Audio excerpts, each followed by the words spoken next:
Oke, untuk UAS nanti itu ada format proposal penelitian yang di sini juga jadi salah satu kita rubah ya, kita transisi menjadi bentuk untuk petunjuk penulisan proposal tugas akhir.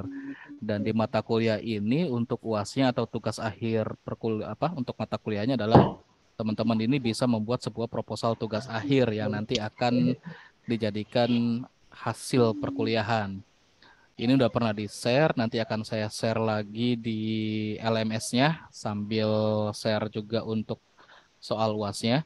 Jadi soal UASnya itu ya ini teman-teman ya tadi ya yang sudah disampaikan. Bentuknya nanti adalah sebuah proposal tugas akhir yang bisa dipegang dan bisa dijadikan bahan nanti untuk mengajukan tugas akhir. Nanti akan direview sama dosennya, tim dosen ya untuk apakah layak dilanjutkan ke dalam tugas akhir atau ada perbaikan kayak gitu. Nah, di sini petunjuknya udah cukup lengkap ya. Jadi untuk format penulisannya juga ada di sini. Ini nggak terlalu dibuat ribet, jadi yang simple-simple aja. Ada halaman judul, di mana di halaman judul ini nanti teman-teman apa aja sih isi untuk halaman judulnya. Dan kalau digeser ke bawah, itu nanti akan ada contohnya nih, kayak gini nih. Jadi ini halaman judulnya. Terus ada lagi, setelah halaman judul adalah abstrak. Nah, ini abstrak yang jadi kayak apa ya? Kalau kita beli buku, biasanya kita mau tahu isi bukunya, kita baca sinopsis dari bukunya. Jadi abstrak ini menyajikan atau deliver ya, menggambarkan intisari proposal. Intisari proposal cuma nggak sampai benar-benar semuanya dikupas, cuma dikasih tahu doang loh kenapa nih eh, penelitian ini atau topik ini diangkat, terus gimana menyelesaikan masalah yang ada dalam topik penelitiannya sama hasil yang diharapkan itu seperti apa, bukan hasil yang dicapai. Karena untuk proposal, hasilnya itu masih hasil yang diharapkan, bukan nanti hasil yang dicapai. Dan abstrak ini salah satu bagian dari sebuah karya ilmiah yang banyak orang-orang salah konsep dalam pembuatannya. Abstrak ini kita buat di terakhir, bukan di awal karena di situ mencakup semua isi dari sebuah karya ilmiah. Kalau di awal sudah kita tuliskan, itu kan artinya kita sudah menerka-nerka atau nebak-nebak, oh nanti akan semuanya akan jadi seperti ini nih yang dituliskan di abstrak. Padahal belum tentu pada saat nanti kita menuliskan atau melaksanakan penelitiannya untuk sebuah karya ilmiah belum tentu sesuai dengan apa yang sudah kita buatkan tuh kayak sinopsis atau abstraknya atau kayak intisari dari si penelitian tersebut. Makanya kalau buat abstrak itu jangan duluan, memang adanya di depan, tapi bukan berarti dikerjakan duluan. Jadi kalau bikin sebuah karya ilmiah, kita nggak harus terpaku dengan susunan dari apa aja sih poin-poinnya dan poin yang pertama sama poin terakhir itu apa aja, terus kita kerjakan dari poin pertama sampai poin terakhir. Enggak, metode yang kayak gitu kan metode yang zaman dulu banget yang baku atau hierarki. Kayak contoh misalkan kayak SDLC ada yang modelnya waterfall yang step by step harus dikerjakan dari step 1 sampai dengan step ke-4 atau 5 contohnya kayak gitu. Dan kalau mau ke step kedua, step 1 harus selesai. Mau ke step 4 ya berarti 1, 2, 3, 4-nya harus sudah selesai dulu gitu. Baru bisa ke step yang selanjutnya. Dan ada seiring perkembangan zaman kan model-model kayak gitu akhirnya digantikan dengan beberapa model lain ya, ada perkembangan. Kayak misalkan ada agile atau ada scrum gitu ya, yang kita bisa sprint harus kemana dulu, kita bisa ngerjain yang ini dulu. Misalkan dilewatin step 1, 2-nya, kita langsung ke step 3, tapi step 1, 2 tetap nanti akan dikerjakan. Atau bahkan dikerjakan secara paralel dan bisa dikerjakan secara tim atau dimodularisasi. Berbeda dengan konsep-konsep yang sebelumnya ada gitu. Nah, sama pada saat pembuatan kayak karya ilmiah juga kita bisa melakukan contoh ya. eh, yang pertama kita lakukan bahkan untuk menentukan sebuah topik atau menentukan sebuah judul, kita literatur review atau studi literatur. Di mana kan kalau studi literatur atau literatur review di dokumennya, di dokumen karya ilmiahnya biasanya adanya di bab 2 setelah pendahuluan atau setelah bab 1. Tapi itu bisa kita lakukan duluan. Kenapa ya? Tadi kita pengen mereview penelitian sebelumnya yang sudah pernah ada atau karya ilmiah yang sebelumnya pernah ada dengan tema atau topiknya sejenis atau topik yang sama. Yang itu nanti akan menjadikan alasan kita atau kita bisa menemukan celah untuk penelitian selanjutnya gitu ya. Contohnya kayak gitu, itu kita lakukan duluan. Padahal adanya di dokumennya adalah di bab kedua gitu, contohnya kayak gitu. Nah, abstrak yang nanti teman-teman buat itu jangan terlalu banyak. Itu buat aja maksimal 200 kata. Kenapa sih memang tidak boleh banyak-banyak abstrak? Ya karena tadi ya, itu cuma intisari proposal aja atau intisari penelitian atau intisari karya ilmiah. Kayak di buku aja kan sinopsisnya dari buku. Dan di abstrak itu ya jangan digambarkan semua gitu. Kenapa jangan digambarkan semua atau jangan diceritakan semua? Kita kasih tahu pembaca nih tentang karya tulis kita atau karya ilmiah kita. Ini loh karya ilmiah kita ini mengangkat permasalahan ini dengan apa yang dilakukan untuk menyelesaikan masalahnya, sama hasil yang diharapkan sama atau hasil yang ingin didapatkan seperti apa gitu. Tapi nggak kita sebutkan detail agar si pembaca atau orang yang melihat karya ilmiah kita itu nanti penasaran dan ngebaca seluruhnya gitu. Jadi membaca secara keseluruhan di abstraksi itu ya kita buat orang penasaran nih misalkan pengen ngangkat masalah optimasi algoritma terus kita nanti mau lakukan seperti apa nih optimasinya hasil yang diharapkan itu seperti apa tapi kita nggak cerita detail di situ dari langkah-langkah atau hasil yang diharapkannya yang kita harapkan apa yang kita harapkan ya biar nanti si pembaca itu penasaran dan akhirnya dia ngebaca penelitian kita atau karya ilmiah kita secara detail atau lengkap di isinya gitu ya. Nah, itu nanti berarti ada tadi sudah halaman judul, abstrak, terus daftar isi. Ya, ini biasalah ya, daftar isi, daftar halaman, halaman terus berisi apa topik atau poin apa di situ, gitu ya. Nah, kayaknya formatnya cuma begitu. Terus itu format depan ya. Terus langsung ke bab isi proposalnya. Bab isi proposal itu enggak ini ya, kayak enggak sama dengan si panduan penulisannya. Nanti teman-teman jangan bikin misalkan bab satu format penulisan enggak. Untuk bab-bab atau topik-topik ya, topiknya topik dan subtopik yang ada di format penulisan proposal tugas akhir itu ada di bawah nih. Petunjuk, terus penataan. Nah, ini bagian tubuh nih. Jadi ada lima bab ya. Pendahuluan, dasar teori, metodologi, terus timeline atau jadwalnya sama daftar pustaka. Oke, kita balik dulu ke atas, dijelaskan dulu. Oke, ini nanti bisa dibaca di keterangan di bawahnya ya. Jadwal penyusunan itu timeline. Jadi ini wajib teman-teman buat sebagai rencana timeline atau jadwal pembuatan penelitian teman-teman nih. Atau di sini kan kita fokusnya skripsi atau tugas akhir ya. Mau bentuk apapun, yang pasti kan itu penelitian ya, mau bentuk apapun nanti tugas akhir ya, mau yang bentuknya skripsi, mau yang bentuknya jurnal, mau yang bentuknya kayak misalkan project, atau bahkan yang bentuknya KKN, tetap aja itu teman-teman akan melakukan sebuah penelitian yang di situ harus punya timeline dengan ada milestone-milestone-nya di situ. Kalau misalkan ada constraint-nya silakan dimasukin. Nah, ini teman-teman membuat jadwal penyusunannya atau timeline-nya boleh dengan dibantu dengan software untuk manajemen tools manajemen sistem ya bebas sih apa aja kayak misalkan mau pakai Microsoft Project mau pakai Trello mau pakai yang lain atau mau pakai yang kayak dari Google ada di Google Colab ya silahkan dipakai lah gitu terus di sini juga harus apa ya jelas dijelaskan di sini jadwal yang difokuskan pada proses terus aktivitas atau rincian tugas pekerjaan yang itu akan dilakukan ya jadi bukan dalam bentuk bab penulisan. Jadi yang dijadikan jadwal penyusunan ini bukan tadi tuh bab satu nih, misalkan minggu pertama sampai minggu kedua bab satu, terus minggu ketiga sampai keempat itu ngerjain bab dua dan lain-lain. Jadi bukan bab penulisan atau topik penulisan yang dituliskan di jadwal ini atau di timeline ini, tapi rincian aktivitas atau kegiatan yang dilakukan dalam penelitiannya yang dituliskan di timeline tersebut itu ya. Daftar pustaka ini pasti harus ada nih, karena ya kita kan akan membuat sebuah karya tulis atau sebuah karya ilmiah. Nanti di situ kayak ada definisi, ada teori, ada konsep dari sebuah teori gitu kan. Ada definisi dari sebuah teori dan lain-lain di situ. Terus ada juga kayak referensi kita nih, hasil penelitian atau hasil karya ilmiah yang sudah pernah dilakukan oleh peneliti sebelumnya yang kita jadikan referensi atau kayak apa ya, pustaka kita. Dan itu wajib kita cantumkan di dalam daftar pustaka. Nggak boleh, jangan sampai tidak ada. Kalau tidak ada, nah itu nanti kita bisa terindikasi duplikasi atau plagiat gitu ya, atau kita menyalahi hak kekayaan intelektual dari seorang peneliti ya, dari peneliti lain yang sudah pernah melakukan penelitian. Jadi daftar pustaka ini wajib ada, jangan sampai tidak ada. Kalau misalkan ada lampiran-lampiran, ya lampiran itu juga kita masukkan nih, misalkan setelah ya dilampirkannya setelah daftar pustaka ya. Terus nanti kalau misalkan ada dicantumkan juga di daftar isi.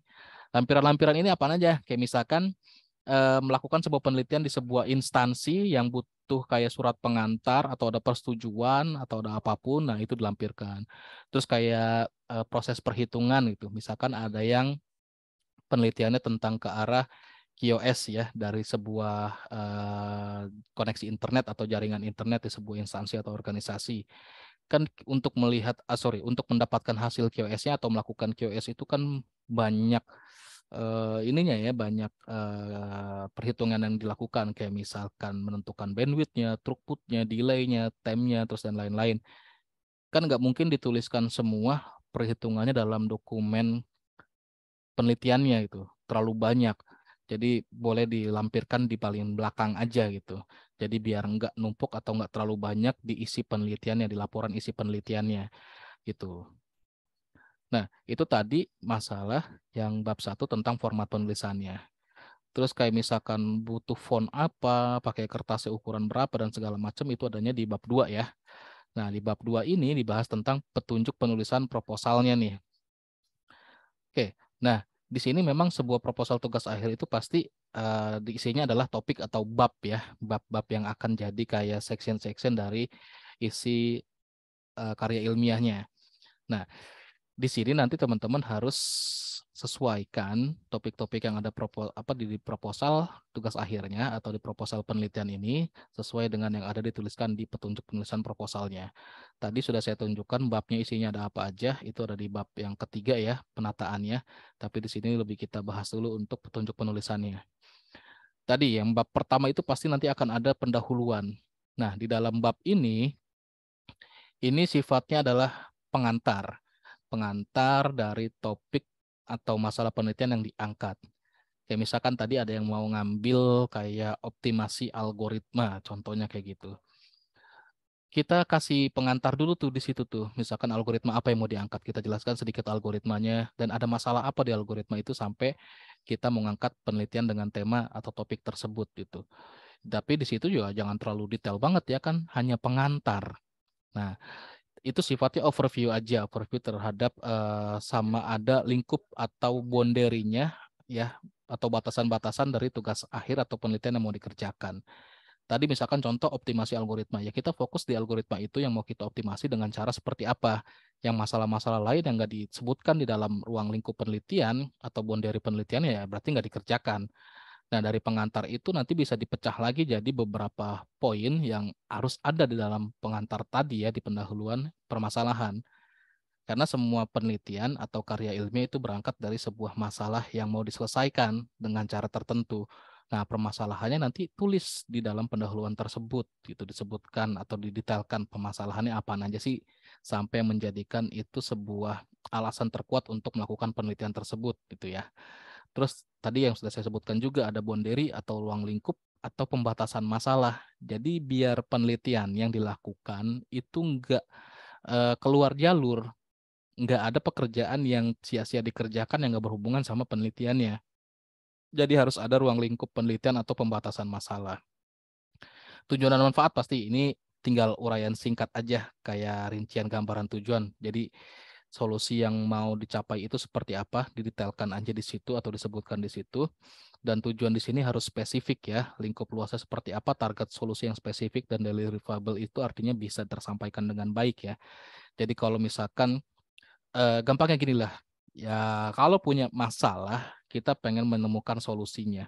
Masalah ini adalah sebuah pertanyaan, solusi adalah sebuah jawaban.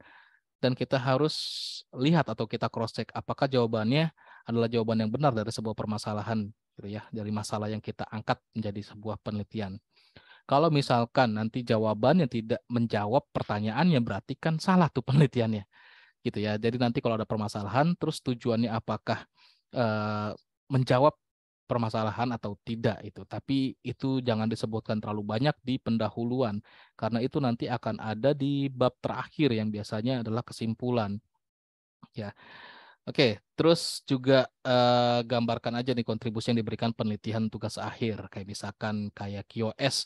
Jadi kan kalau QoS sebuah jaringan komputer artinya nanti akan terlihat nih kualitas dari si jaringan komputer ini. Apakah ada yang salah, ada yang kelemahan di situ yang bisa diperbaikin, akhirnya kan jadi rekomendasi untuk peningkatan atau perbaikan gitu ya, dan lain-lain lah. Jadi kayak ada kontribusi yang diberikan dari penelitian yang dilakukan. Dasar teori dan latar belakang, ini juga tadi saya sudah jelaskan ya. Pada saat kita buat penelitian ada beberapa definisi, konsep atau teori dari sebuah teori gitu ya yang akan kita tuliskan sebagai kayak landasan teori kita atau penelitian sebelumnya yang dijadikan referensi dari penelitian yang mau dikerjakan dan itu nanti kita tuliskan di dasar teori. Itu aja seperti itu aja. Terus ada metodologi selanjutnya, metodologi penelitian, tahapan, proses sama pencapaian tujuan. Kalau bicara metodologi, artinya ada beberapa metode yang dilakukan, ya. Metodologi itu berarti kumpulan metode. Kalau metode itu sebuah kayak apa ya? Kayak langkah-langkah apa sih yang mau dilakukan atau teknik penyelesaian masalahnya seperti apa? Tahapan step by step penelitian yang mau dilakukan itu gimana? Nah, kalau metode itu cuma satu tahapan aja ya. Tapi kalau ada banyak langkah, banyak cara, banyak tahapan yang dilakukan dalam sebuah penelitian, akhirnya jadi sebuah metodologi. Misalkan metode untuk pengumpulan datanya, pencarian datanya seperti apa. Ada yang pakai observasi, wawancara, dan segala macam, atau pakai kuesioner. Nah, itu salah satu metodenya, baru untuk pengumpulan data. Terus misalkan metode metode untuk penyelesaian masalahnya atau langkah penelitian yang dilakukan gimana. Misal yang mau software engineering, SDLC-nya lah, SDLC-nya pakai model apa. Terus misal kalau yang memang aplikasi apa penelitian atau tugas akhirnya membuat sebuah sistem, nanti kan ada metode testingnya. Testingnya pakai yang black box, white box atau gray box atau apalah gitu ya. Sampai dengan kayak pada saat mau diimplementasikan metodenya seperti apa. Akhirnya kan semua langkah-langkah atau semua tahapan tersebut dijadikan satu jadi sebuah metodologi penelitian. Oke, ini juga nanti ada ini sebuah proposal tugas akhir terdiri dari paling banyak 20 halaman, paling sedikit 10 halaman. Dengan formatnya jarak spasi 1,5, font 12, face-nya Times New Roman, marginnya di sini margin standar untuk sebuah cetakan kayak buku lah ya, kayak sebuah printout. Jarak 4 cm kiri, 3 cm itu atas, kanan, dan bawah. Untuk ukuran kertasnya juga A4. Nah, ini baru penataan proposalnya nih. Jadi nanti ada bagian kepala, bagian tubuh, sama bagian ekor. Bagian kepala ini nanti ada judul pernyataan bukan plagiat ya. Itu nanti ada formatnya atau contohnya seperti apa sih pernyataan bukan plagiat ada di sini. Terus apa lagi? Kata pengantar, ya ini kata pengantar kayak sambutan teman-teman atau ucapan terima kasih yang teman-teman buat nih saat mengerjakan penelitian ini bisa berjalan atas bantuan siapa atau kenapa sih alasannya mengerjakan penelitian ini dan segala macam lah. Kata pengantar banyak contohnya di internet, teman-teman bisa cari, bisa pilih yang terbaik menurut teman-teman kayak gimana. Abstrak ini nanti dibuat dalam dua bahasa, yang pertama bahasa Inggris, yang kedua bahasa Indonesia. Lalu ada dalaman daftar isi, selanjutnya daftar gambar, daftar tabel, dan daftar lampiran jika ada. Ya, sama daftar istilah juga jika diperlukan. Kalau misalnya banyak istilah yang dipakai dalam penulisan karya ilmiahnya, yaitu kita harus wajib sih kayaknya bikin daftar istilah. Misalkan nggak semua pembaca kan yang akan tahu atau paham istilah ini artinya apa gitu.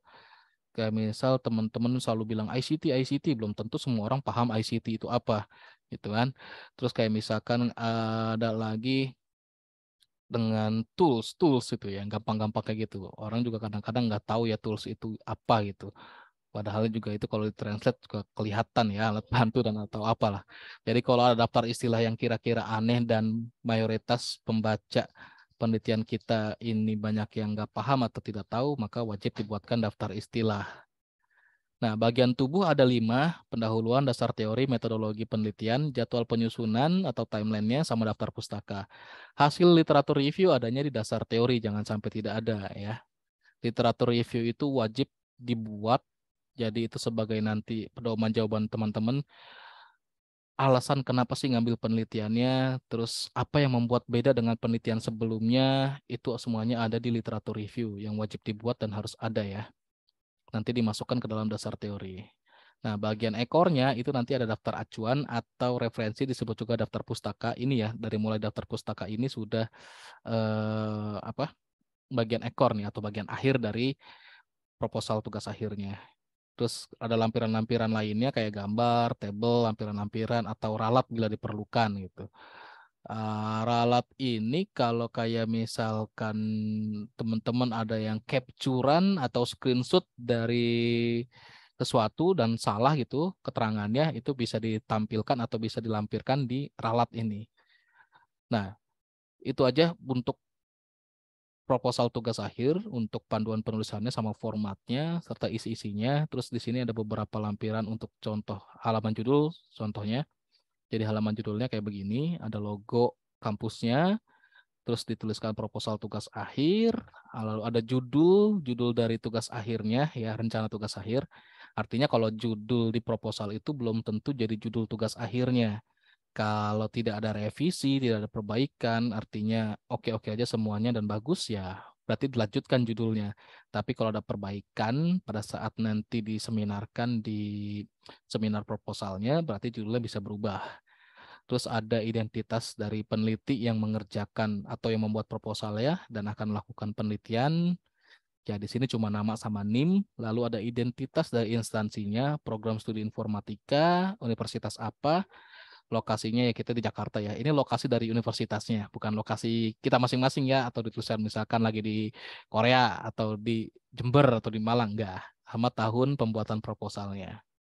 Nah, terus ada lagi lampiran untuk contoh halaman pernyataan bukan plagiat. Jadi lampirannya seperti ini atau contoh pernyataannya. Menjelaskan siapa yang bertanda tangan di bawah ini, NIM, nama, judul skripsinya, ini ya judul proposal ya. Sorry. Ini nanti kalau bisa diganti tugas akhir lah ya.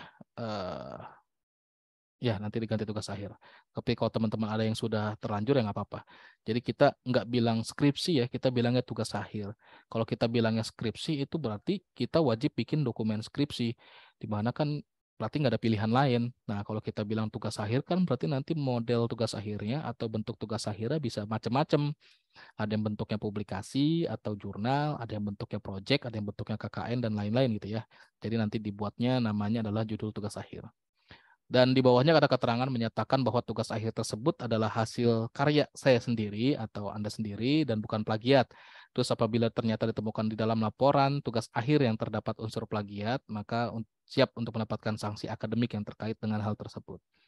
Di bidang akademik, ada satu kejahatan yang paling fatal, ya. Kalau kayak kriminal biasa itu namanya bukan kejahatan akademik, itu nggak masuk dalam sanksi akademik.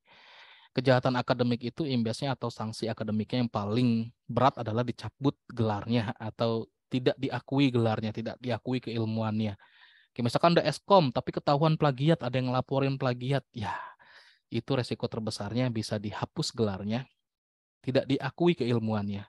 Ijazahnya masih berlaku aja kalau dipakai untuk keperluan yang lain, tapi kalau untuk keperluan akademik ya udah nggak berlaku karena mendapatkan sanksi akademik. Untuk lembar pernyataan ini, teman-teman itu wajib menyertakan materai. Materainya boleh dalam bentuk fisik, artinya kalau fisik teman-teman harus print dulu lembar pernyataan ini, di-scan baru dimasukkan ke dokumennya. Tapi kalau mau pakai yang digital boleh, kan ada materai digital ya. Ditandatangani dan siapa nama mahasiswa yang sesuai dengan di lembar pernyataan tersebut. Oke, itu untuk proposal penelitiannya. Ada yang mau tanyakan? Silakan. Pak, izin tanya Pak. Ada 2 pertanyaan. Yang pertama untuk template, maksudnya template background kertasnya itu kalau dilihat di kampus lain kan kadang ada misalkan ada logo kampusnya gitu yang watermark gitu Pak. Watermark. Nah, terus yang kedua untuk UAS MPTI ini standar proposalnya seperti apa sih? Kalau kayak tadi, aduh, kayaknya lengkap banget nggak bakal kejar. Enggak, itu nggak Proposal kan lengkap ya itu. 20 lembar aja ya Pak. Paling sedikit 10 halaman, tapi nggak sama daftar isi, daftar gambar, nggak portable, nggak taunya isinya cuma 2 halaman. Wah, kacau. Isi 10 halaman, maksimal 20 halaman. Terus watermark nanti Mas Dudung kalau misalkan sudah selesai, yang artinya siap dipublikasikan baru ada watermarknya. Tapi kalau Oh gitu. kayak Iya, proposal gini belum ada watermarknya. Terus standarnya, siap. makanya saya di situ nggak kasih contoh atau saya nggak kasih yang udah ada gitu.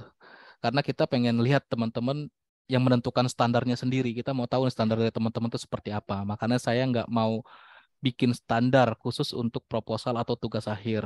Biarkan aja teman-teman yang menentukan standarnya itu gimana. Kalau teman-teman bisa achieve standar yang tinggi dengan idenya dari proposal tersebut, terus di tugas akhirnya juga didapatkan atau dicapai ya, atau achieve ya, itu berarti standar teman-teman adalah tinggi. Tapi kalau yang pengen yang biasa-biasa aja atau yang sedang-sedang aja, yang penting lulus atau tugas akhirnya selesai, ya berarti itu standarnya di situ. Yang itu kan nanti akan mencerminkan pekerjaan atau kompetensinya ya. Itu aja sih gitu. Karena nggak sedikit instansi atau kayak perusahaan tuh yang pengen tahu proposal tugas akhir yang dikerjakan di mahasiswa itu di kampusnya itu gimana. Karena dia sebenarnya kadang-kadang mau lihat transkrip nilai itu dia nggak peduli transkrip nilai. Penilaian itu kan nggak selalu subjektif ya. Sorry, nggak selalu objektif. Penilaian mata kuliah atau penilaian hasil kuliah itu kan kadang subjektif tuh. Nggak selalu benar atau salah. Unsur-unsur lain tuh banyak. Kayak misalkan mahasiswanya rajin aja gitu ngerjain tugas walaupun salah kan bisa aja dapat A. Kadang ada yang kayak gitu. Tapi yang namanya tugas akhir atau penelitian itu mencerminkan hasil dari mahasiswa itu selama kuliah itu gimana, dia membuat apa. Jika dilihat, wah kayaknya oke dah nih, berarti bagus atau keren atau kompetensinya tinggi dan segala macam, itu bisa dilihat dari tugas akhir yang dibuat sama si mahasiswa tersebut. Nggak jarang instansi atau perusahaan yang nggak butuh transkrip tapi butuhnya tugas akhirnya kemarin ngerjain apa. Terkadang ada yang kayak misalkan kayak di CPNS atau BUMN ya, itu wajib menyertakan atau menuliskan judul tugas akhir selama kuliahnya yang dikerjakan itu Ya, Pak. gimana. Banyak yang kayak gitu kan. Itu Mas Dudung ya. Jadi standarnya ya silahkan ditentukan sendiri. Ya pokoknya nggak ada benar, nggak ada salah. Asal itu memang penelitian yang sesuai dengan kompetensi utamanya informatika, informatika kita ya, data science sama network spesialis, ya itu layak untuk dikerjakan. Layak untuk dikerjakannya berdasarkan apa? Kalau teman-teman itu sudah buat studi literatur, artinya kita cuma ngelihat di situ aja. Kan di situ dituliskan nih peneliti mau ngapain nih, penelitian yang lain udah pernah ada yang sejenis, tapi dia katanya di situ ada kelemahan atau ada yang bisa diperbaiki, ada yang bisa ditingkatkan, ada perbedaannya, atau dia mau compare, nah itu ya, ya udah lakukan penelitian itu. Kita bilang layak atau enggaknya penelitian dari situ studi literatur. Itu Mas Tudung. Ya Pak, makasih. Oke. Yang lain? Nah, Pak mau tanya Pak, Yuk. terkait tadi plagiarisme itu kita bisa mitigasi di awal kan. Mm-mm. Maksudnya dalam artian kita pun ya khawatir ada kemiripan atau apa yang kita kerjakan tuh Mm-mm. sudah pernah gitu Pak. Nah, Mm-mm. Nah, itu tadi makanya saya bilang tadi di bab 2 itu wajib dimasukkan studi literatur atau literatur review biar nggak dibilang copy paste atau plagiat atau duplikasi. Karena kalau misalkan itu nggak disertakan, orang akan bisa langsung dengan mudah ngejudge, oh lu plagiat, kopas tinggal rename doang lu. Atau itu nih yang objek penelitian doang yang beda nih isinya sama karena nggak pernah buat studi literatur atau literatur review. Kalau kita bikin literatur review, artinya kan kita sudah mempelajari atau kita tahu ada penelitian yang sejenis dengan penelitian yang mau kita ambil, temanya sama, topiknya sama. Tapi situ kita tuliskan ada yang beda yang mau kita lakukan. Dan ya udah itu nanti yang akan kita kerjakan selama penelitian. Dan penelitian-penelitian atau karya tulis orang, ya karya ilmiah orang yang kita jadikan referensi, kita sertakan di daftar pustaka. Jadinya kita mensitasi dan itu adalah cara nyontek yang keren dan halal, legal ya. Kalau kita nggak buat seperti itu, nggak buat studi literatur, nggak masukin ke daftar pustaka, ya itu jatuhnya kan ilegal dan kejahatan akademik namanya. Gitu.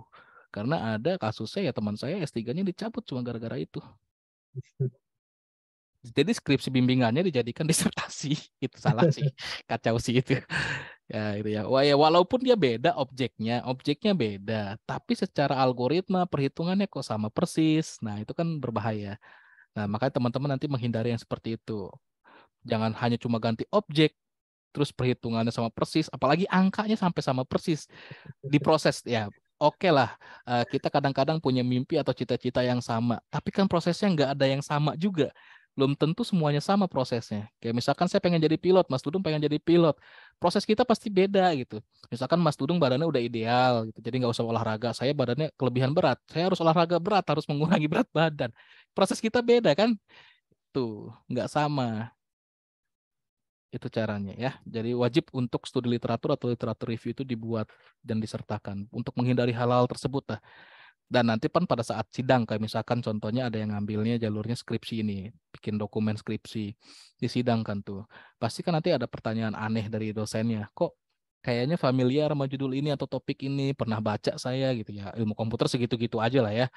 Takutnya dosennya pernah bikin penelitian dan pernah referensi salah satu yang hampir mirip dengan penelitian yang udah dilakukan. Ditanyalah, Kopas ya? Gitu. Ya kan kalau misalkan sudah bikin studi literatur, punya pegangan buat jawabnya. Paling enak, gampang. Itu menghindari kita dari kata kopas atau plagiat lah. Dan nggak salah jadinya.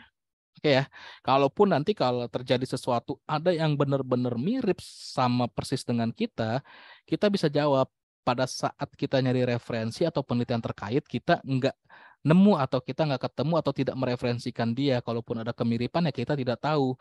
Karena namanya tingkatan S1 untuk novelty-nya tidak se-expert S3 yang benar-benar menciptakan yang baru atau keterbaruan. S1 itu kan hanya menerapkan dan implementasi dari suatu teori atau konsep. Udah itu aja. Kalaupun benar-benar sampai ada yang mirip banget, ya kalau identik banget sih kayaknya enggak ya. Kalau sampai sama persis gitu plek-plekan. Kalau ada yang mirip tapi ada yang berbeda dan masih dibilang kopas lah, kita tidak mereferensikan dia kita nggak menemukan dia untuk referensi atau di studi literaturnya atau di penelitian terkaitnya. Jadi nggak bisa dipermasalahkan kayak gitu. Begitu. Ada lagi yang mau tanyakan? Beres lah ya. Nah, ini berarti waktunya terakhir itu dikumpulkan tanggal 19 ya.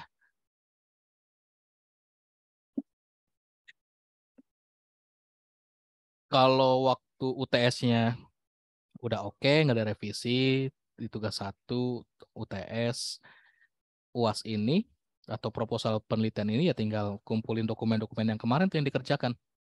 Udah jadi. Terus kalau misalkan informatika ini, kita bingung kalau informatika kita bilang penelitian deskriptif atau kuantitatif ya. Penelitian kualitatif atau kuantitatif. Informatika bisa kuantitatif, bisa dikualitatif. Makanya saya nggak pernah di proposal itu tadi nggak saya jelaskan tuh jenis penelitiannya kuantitatif atau kualitatif. Kadang informatika bisa di kualitas, tapi juga bisa di kuantitas. Kualitasnya ya pasti ada improvement, selalu ada improvement di penelitian yang dilakukan. Kuantitasnya ada data yang kita proses di situ. Makanya informatika itu sebenarnya ya dua jenis penelitian itu ada di kita gitu. Karena kita melakukan dua-duanya. Ada improvement, ada data atau ada angka dalam penelitian kita. Jadi teman-teman gak usah sebutkan jenis penelitiannya adalah jenis penelitian kualitatif atau kuantitatif. Hajar aja. Kita mau mengerjakan ini, misalkan tadi pengen optimasi algoritma, pengen bikin QoS, pengen bikin simulasi jaringan, ada advance atau ada perbaikan simulasi jaringan atau ada analisa untuk keamanan jaringan dan segala macam. SMKI boleh diambil, ya SMKI gitu. Tapi SMKI ya, Sistem Manajemen Keamanan Informasi boleh diambil. Karena kan kita ada peminatan network spesialis dan untuk bidang atau topik-topik tentang cyber security itu bisa diambil dan isinya nggak harus kayak misal membuat sebuah algoritma untuk keamanan jaringan komputer, tidak. Teman-teman bisa mereview sebuah keamanan jaringan komputer atau regulasi dan bisa kayak pengajuan rekomendasi untuk regulasi terbaru atau pengajuan rekomendasi untuk SMKI yang mau diterapkan seperti apa.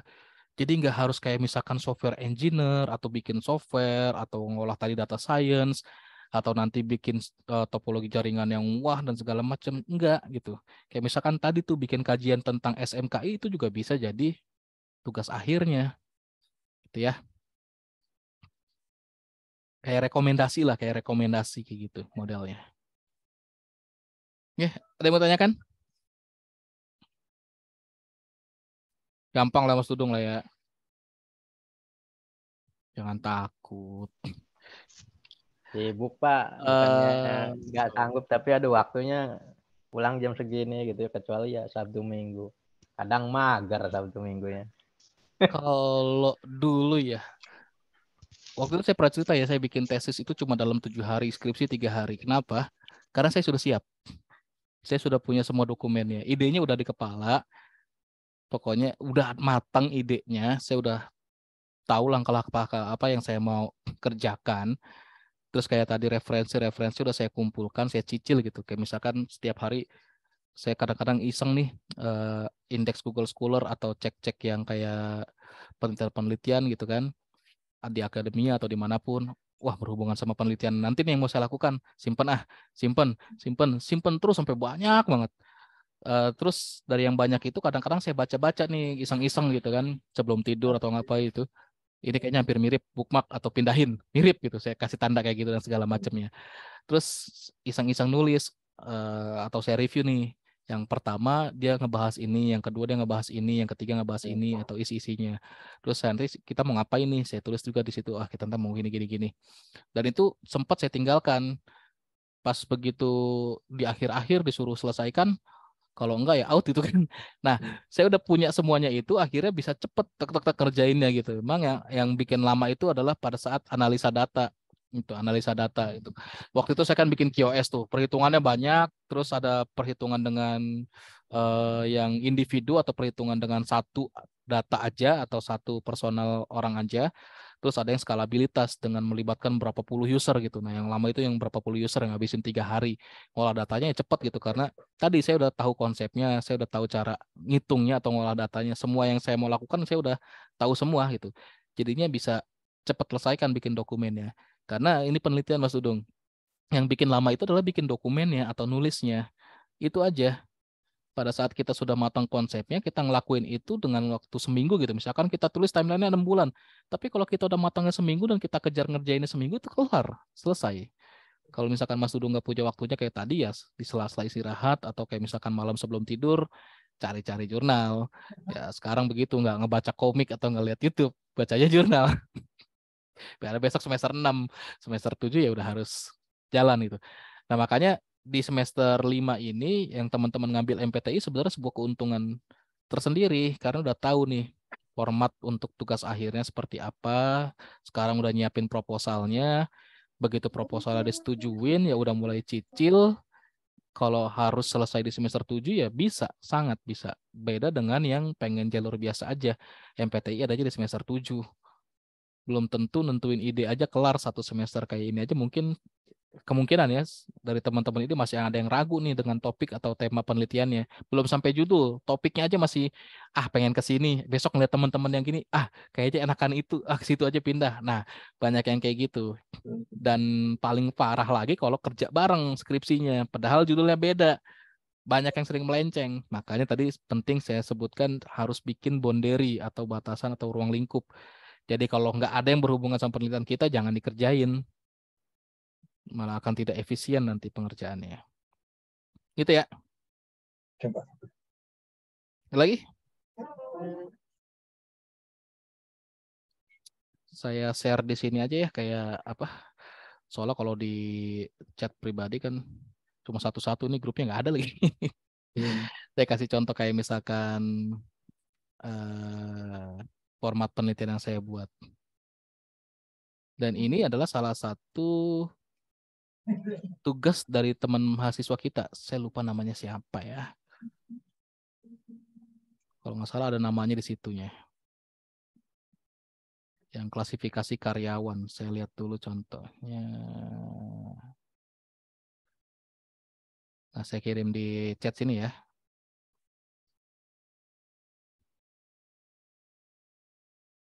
Itu saya kembangkan tuh biar saya nggak dibilang nyontek. Akhirnya saya kembangkan deskripsi dari bukan skripsi ya, tugas kuliah dari teman kita tuh.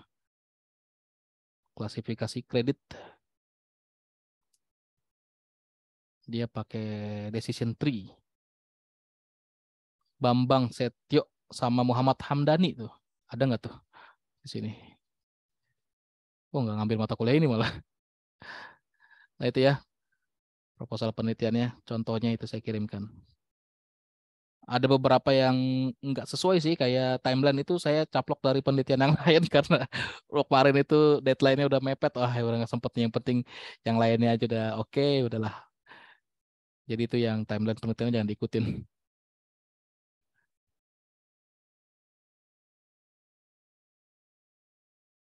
Jadi kalau ada yang mau download, boleh download, nanti tinggal di-share di grup kelasnya.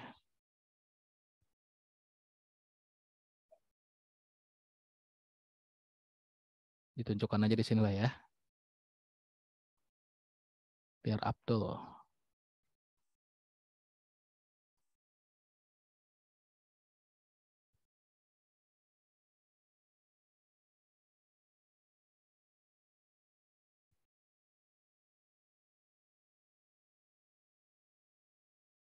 Nah, ini ada yang nanya tadi Mas Dimas. Ini bisa individu, bisa kelompok untuk tugas akhir. Tapi kalau kelompok berarti kan ini ya masalah ya. Saya belum jelasin itu, Mam. Variabel dalam masalah. Kayaknya di salah satu perkuliahan, di sesi perkuliahan ada saya jelasin untuk variabel masalah. Kalau variabel masalahnya sampai dengan 3, artinya punya 3 masalah yang mau dikerjakan, gampangnya gitulah, yang mau diselesaikan, itu individu, nggak bisa kelompok. Tapi kalau minimal di atas 5 masalahnya, atau tema permasalahan ya, variabel permasalahan yang mau diselesaikan, cari solusinya itu bisa kelompok. Tapi kalau di bawah 5, individu ya. Kayak ini nih, proposal penelitian yang dikerjakan tuh. Analisa klasifikasi pemberian kredit karyawan di Samsung pakai modelnya. Ini model atau langkahnya nih. Jadi ini metode atau langkah-langkah penelitian yang saya kerjakan. Basicnya adalah CRISP DM. Basic dari ini atau algoritma yang dipakai pakai decision tree. Terus, nah kayak ringkasan kayak gini nih. Saya jelasin dikit tentang apa sih kredit karyawan, terus ada masalah apa di situ, dan ada permasalahan tersebut. Saya mau melakukan penelitian buat nyelesain masalahnya dengan terapin algoritma apa, model metodenya gimana, nah, hasil yang diharapkan itu seperti apa, kayak gitu. Ya, ada kata kuncinya nih. Ini di abstrak atau ringkasan tuh. Ini ringkasan ini adalah abstrak ya. Kalau di format penelitian Unsia dia namanya ringkasan. Kata kunci biasakan selalu dengan urutannya alfabet. Kayak misalkan di sini dari A sampai Z, nah saya bikinnya alfabet C, D, D, K, dan K itu ya. Terus daftar isi, nah di sini nanti ada kayak latar belakang, ya pengantar, dan di sini setiap referensi yang saya sertakan, saya tuliskan di sini. Saya pakai model citasinya adalah IEEE, karena kita ini untuk ilmu komputer cuma punya 2 standar ya, IEEE atau Harvard. Nggak boleh pakai yang APA. APA itu untuk orang-orang psikolog atau sosial. Nah, itu nanti coba searching-searching untuk citasi atau referensi atau daftar pustaka untuk IEEE dan Harvard gimana. Kalau IEEE urutannya kayak gini nih. Jadi yang pertama di citasi atau jadi referensi nomor 1. Tapi kalau Harvard ya dituliskan di sini nama peneliti dan tahun penelitiannya. Itulah ya. Nanti tinggal dicari-cari aja referensinya. Nah, ini pengantar saya jelaskan. Terus perumusan masalah. Saya punya 2 masalah dengan tujuan penelitian atau nanti akan menjawab masalah itu apa. Tuh. Udah saya share, nanti tinggal dibaca aja. Ruang lingkup atau batasan penelitian yang saya lakukan. Ya contohnya di sini ada data yang saya ambil tuh dari 2021 dari 2022. Jadi di tahun lain nggak saya ambil. Urgensinya, nah ini saya bilang seperti ini nih, ada kayak apa ya, kayak kontribusi penelitian yang akan didapatkan setelah saya mengerjakan penelitian ini.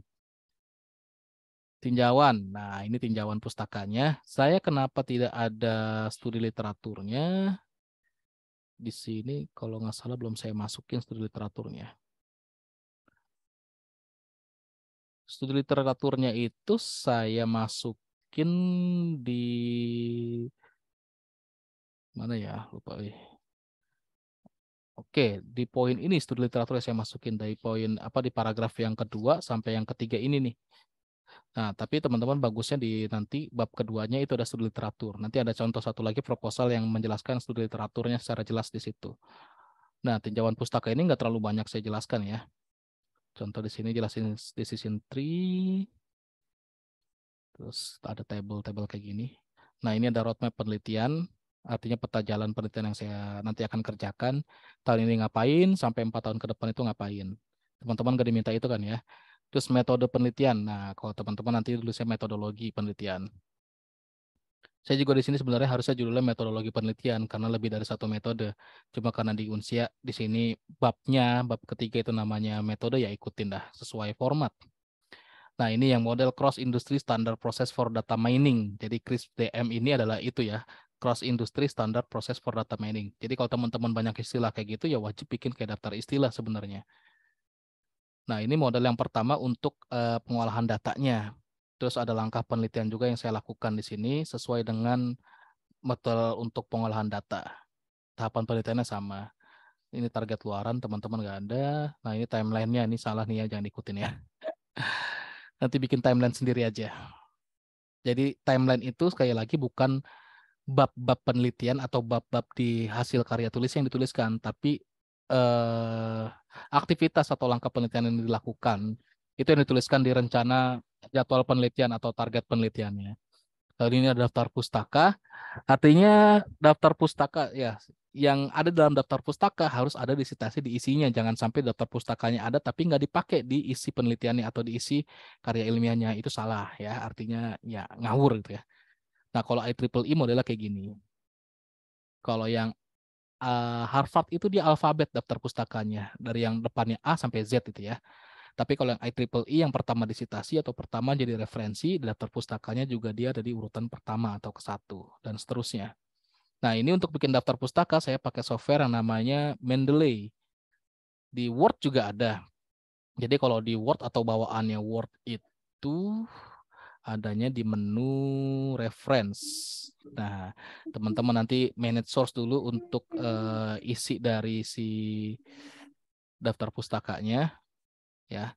Setelah dituliskan source sumber-sumbernya, nanti tinggal masukin aja kalau mau dimasukin di sini tuh, nanti kelihatan tuh. Nanti ini ada pelatihan lain lah ya. Tinggal dimasukin untuk bikin daftar pustakanya, tinggal di bibliografinya aja pilih yang mana. Terus stylenya ini adalah IEEE. Kalau diganti-ganti yang lain, kayak misalkan Harvard, ya berubah. Oh, bentar. Ini karena pakai Mendeley, kayaknya nggak berubah deh ya. Berubahnya kayaknya di atasnya nih.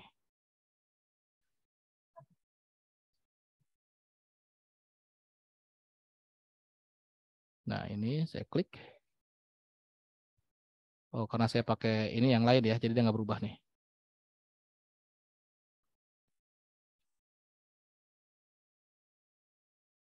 Karena saya pakainya Mendeley ya. Jadi dia nggak berubah. Jangan dirubah lah. Ini proposal penelitian, bahaya kalau dirubah. Oke, itu yang contoh yang pertama. Contoh yang kedua saya kirim lagi bentar ya.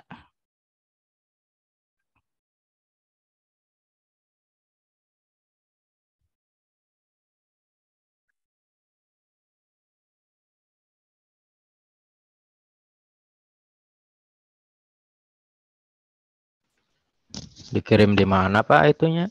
Contohnya Pak? Di chat. Ada kan di chat? Belum masuk, Pak. Oh, yang kedua belum ya? Bentar. Yang pertama pun belum masuk, Pak. Masa? Iya. Sebentar.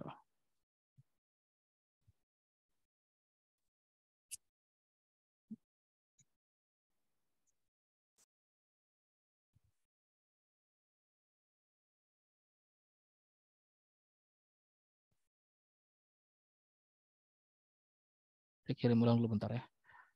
Ini di saya udah masuk ya. Nah, tuh. Yang pertama lagi proses, yang kedua bentar. Itu udah, Pak. Yang pertama udah masuk ya. Udah.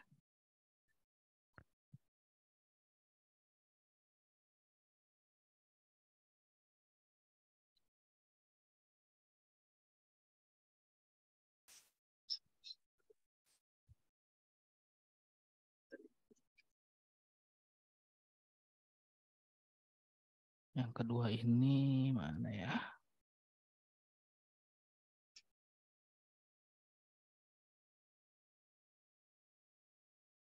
Nah, yang ini yang ada tinjauan penelitian atau kayak literatur, studi literatur ya, atau literatur review.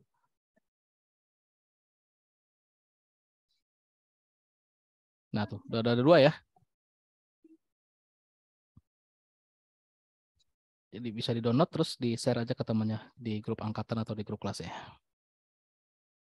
Oke, ada yang mau tanyakan? Silahkan.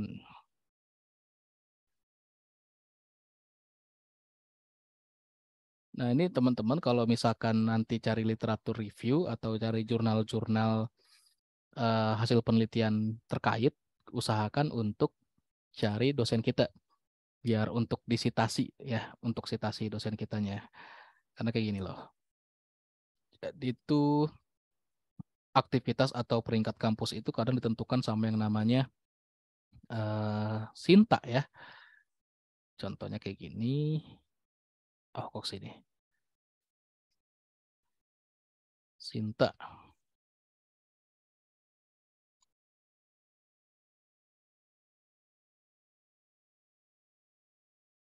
Nah, si berasia ini nih. Nah, Sinta skornya berapa? Sinta skor overallnya berapa? Masih kecil banget ya dibandingkan dengan yang ini nih kita lihat di sebelah kanan. Top affiliation-nya by Publication Scopus ini, tapi yang di Sintanya juga ada. Terus kalau misalkan kita lihat ke dalamnya ini kan dosen-dosennya juga poinnya ya. Poin-poinnya itu didapat dari publikasi sama citasi gitu. Nah, saya itu ada di peringkat kalau di overall itu yang pertama buat sana, saya kedua. Nah, kayak gini nih bentuk-bentuknya.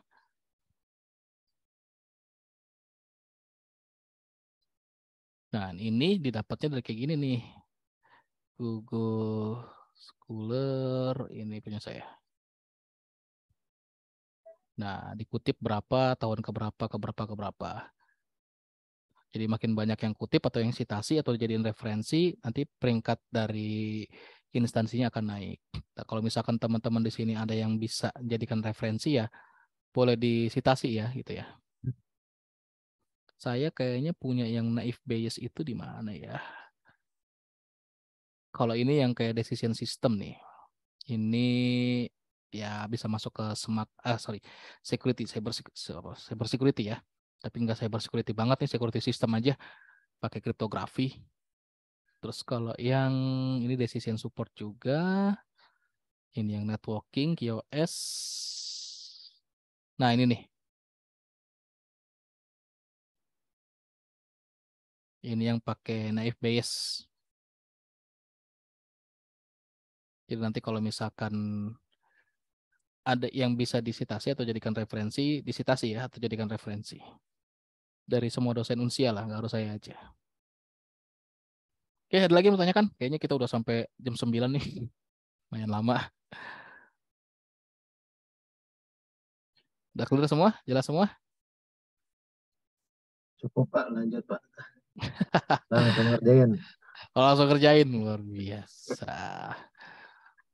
Kalau formatnya di panduan itu ya, jadi kalau formatnya di panduan, terus nanti mau bikin bentuknya kayak gimana ya, dibuat aja dulu. Nanti teman-teman ini jadi pilot projectnya nih untuk teman-teman seterusnya yang lain ya. Ini kalau nggak ada pertanyaan, recordingnya saya stop dulu untuk saya share.